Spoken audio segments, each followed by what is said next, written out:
shit, bro.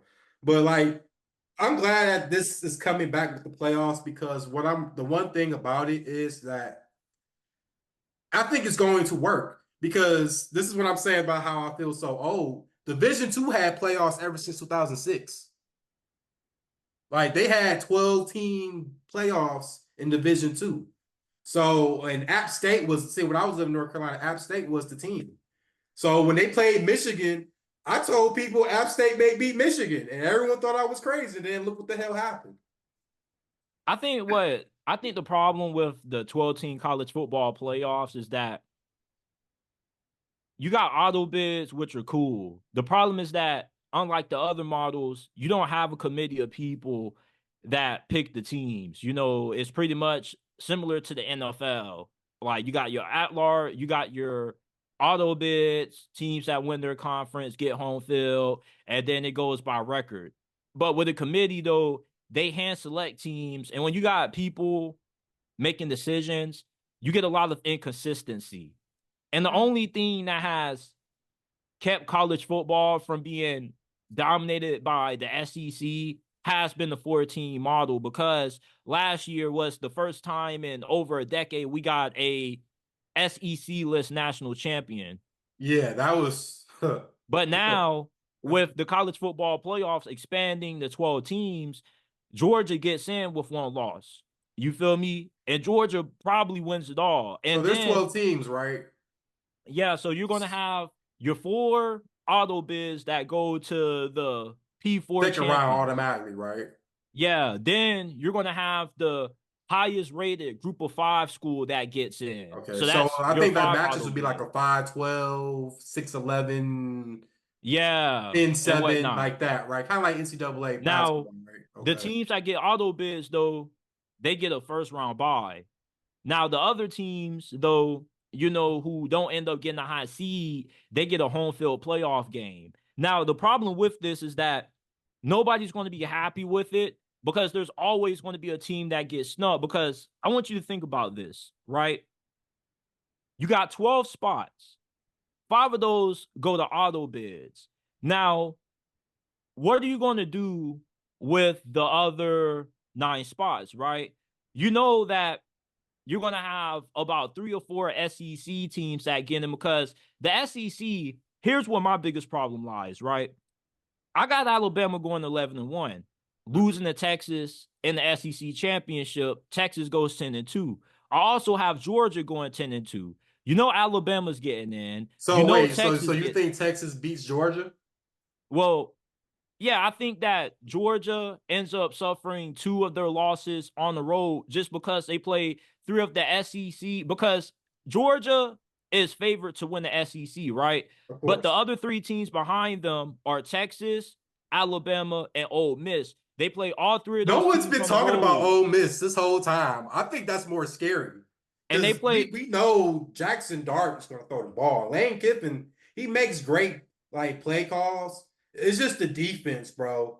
Like when the defense gives up, like I remember they were like plus 22 against Georgia. I'm like, they at They got least keep the smoked. game close. And They then when got Georgia started smoked. running up the score on them, Ole Miss had nothing. They couldn't figure out what to do. But here's the thing about Ole Miss, though. Let's say Ole Miss goes 9-3. They're not going to be the SEC is probably going to have four teams that go 9-3.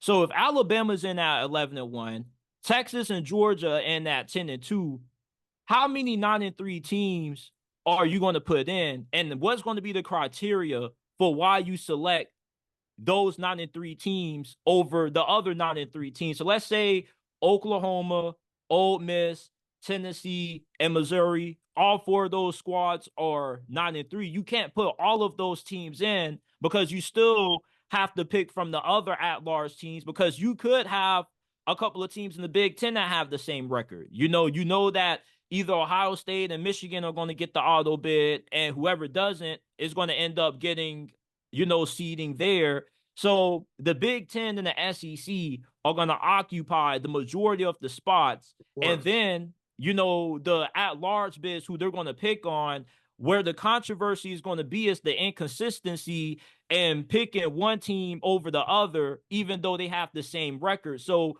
Why would you pick a 9-3 Oklahoma over a 9-3 Tennessee? Are you going to go off strength of record, strength of That's schedule, or are you probably going to? what you would have to do.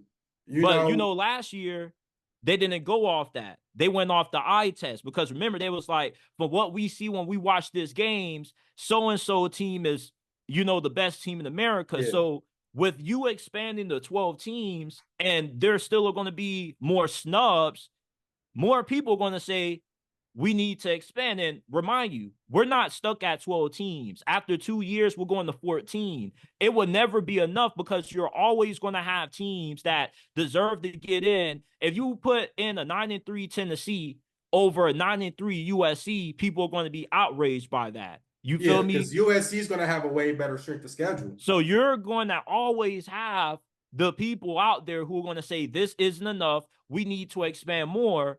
And eventually, we might get to a point where we just go full out Mike Leach and we just say, after regular season, 64-team college football playoff, baby, FBS style. I don't know about 64, man. Maybe like 32, something like that. Man. But think about it I though. agree because this is what money rules the world, bro. Which is why we don't have. Which I also realize why the play clock is the way it is now, where like it doesn't stop at Mm-hmm. first downs no more than 2 minutes Yeah. because they try to cut commercials. Let The reason me why ask they you got this. expanded to 12 teams was because all the sponsors, right? Mm-hmm. Think about it. You may be playing at the Rose Bowl. You might be playing at the Sugar Bowl. You might be playing at this spot and it's sponsored by somebody big. Plus, they So think expanding, another reason for why people want expansion is because they want more teams that don't get a chance that have opportunity. But what they fail to realize is that all you did was make it more easier for the teams that have continued to dominate the sport because everybody thinks every year we have a Boise State from 2011, which isn't true. you want to feel The old? Kind of feel old one more time? Kind of feel old one more time? You said 2011 Boise State. You know who their quarterback was, right? Kellen Moore. And that's the guy I was looking for to show. Yes, yes. I remember watching him play when they upset Virginia Tech. And it was at the Blacksburg. Redskins. The Redskins, well, I still call them the Redskins, but it was at their field. So, like Boise State, you're right. They have always been consistent. I remember the Statue of Liberty play when they played against Oklahoma and Adrian Peterson. Mm-hmm. Then the next year on NCAA football 08, yes, I'm bringing it back to the old school days. They have a Statue of Liberty play, Yep. which that's why I don't play the new game, bro. The new college football game is so terrible to Yeah, me. it's kind of whack. But imagine everybody thinks that you can get a 2020 Cincinnati. That's the best G5 school in That college was the football last team. history You're right, because because they had 8-9 guys off that team that went to the NFL and they didn't get blown out by Alabama like how people thought. Like yeah, first Cincinnati, half, I think they were only down by 3 points. They gave Bryce Young a run for his money. Bryce Young wasn't exactly. accurate. Yeah, like they had Sauce Gardner, Kobe Yes, Bryant. because Sauce Gardner locked up Jameson Williams. Williams wasn't doing Mm-hmm. all of that stuff like he normally was doing. Even against George before he tore his ACL, he wasn't doing that on Sauce Gardner. But you know how you get to that point? You recruit guys, you develop them, and once they get to their junior, senior year, they're at, their full potential. But now you won't find two more Cincinnati, Boise States anymore because anytime you have a high level player at a G5, guess where they're going? Transfer portal. Getting more money. The second thing is that NIL has done nothing but further expose the gap between the G4 and the Power 5.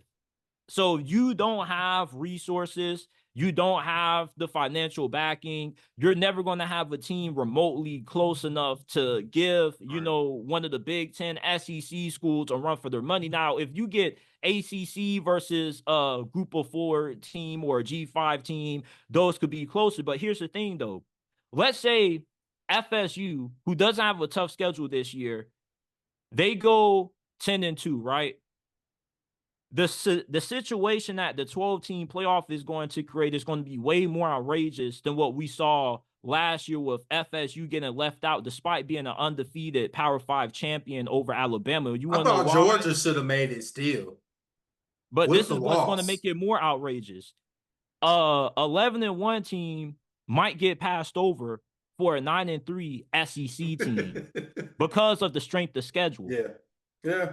And the thing with the SEC is that the reason why I never cared about the SEC scheduling weak teams out of conference is that it's always been so stacked in terms of depth. You always have great teams in the SEC. So with how deep the SEC always is, there's no reason if you're Alabama to schedule an out of conference game with a Michigan or FSU because you don't need to, because the SEC is already stacked with Yeah. great teams. Yeah, So that's why more for risk? like the opposing team. Like Michigan, Exactly. like they need Texas because I think, like I said, I think it makes them see how their team is going to be. Mhm. And And their I'm conference not ain't as saying deep. Texas will lose, but your defense, you lost your two best All-American defensive tackles. Michigan still can run the rock. That's just what I'm going to wonder. It's just their defense is still intact. A couple players left, but I mean, that's a tough game for Texas. That's why, like, I know I see them around 10.5 wins. I think 10-2 is really realistic, but But I how think they would play you South Carolina this year, do they? who? Texas. No, they don't. I Oh, don't think see, so so. they don't even play half the teams that I think, because I think South Carolina can be a team that can actually make some noise too. I'm not saying they go crazy, but I mean, at I got least them making going 7. games. But how would you feel if FSU, who went 10-2 or 11-1 this year, got left out again for a 9-3 Tennessee or a 9-3 Oklahoma or a 9-3 Ole Miss? How would that make you feel? I don't know. I never thought of it that way because I think it depends on the ACC this year. If Clemson at least in the top 25, Miami's the top 25. When you beat those teams, are they in the top 25? The one thing I always said, and I piggyback about how bad Michigan was. As much as Ohio State was dominating Michigan, Ohio State needed Michigan to be good again because it took them until that controversy play when it was a 4th-and-1 and they stopped them. That year when Chris Samuel scored a game with a touchdown and they made him play Clemson in the playoffs. But, you need teams like that can match up. I'm not saying they have to be top 10 teams, but if, You want to know what Florida else? State beats Clemson, if they beat Miami and they're both top 25 teams and they lose to, well, I don't know who they would lose to, but, you got to consider that. You know Because how if else Tennessee the loses to North Carolina State, like you're saying, now that's a but what bad if they loss, beat unless Georgia North at Carolina home? State's top 20. But what if they beat Georgia at home late in the season? What if they got a quality win against Ole Miss?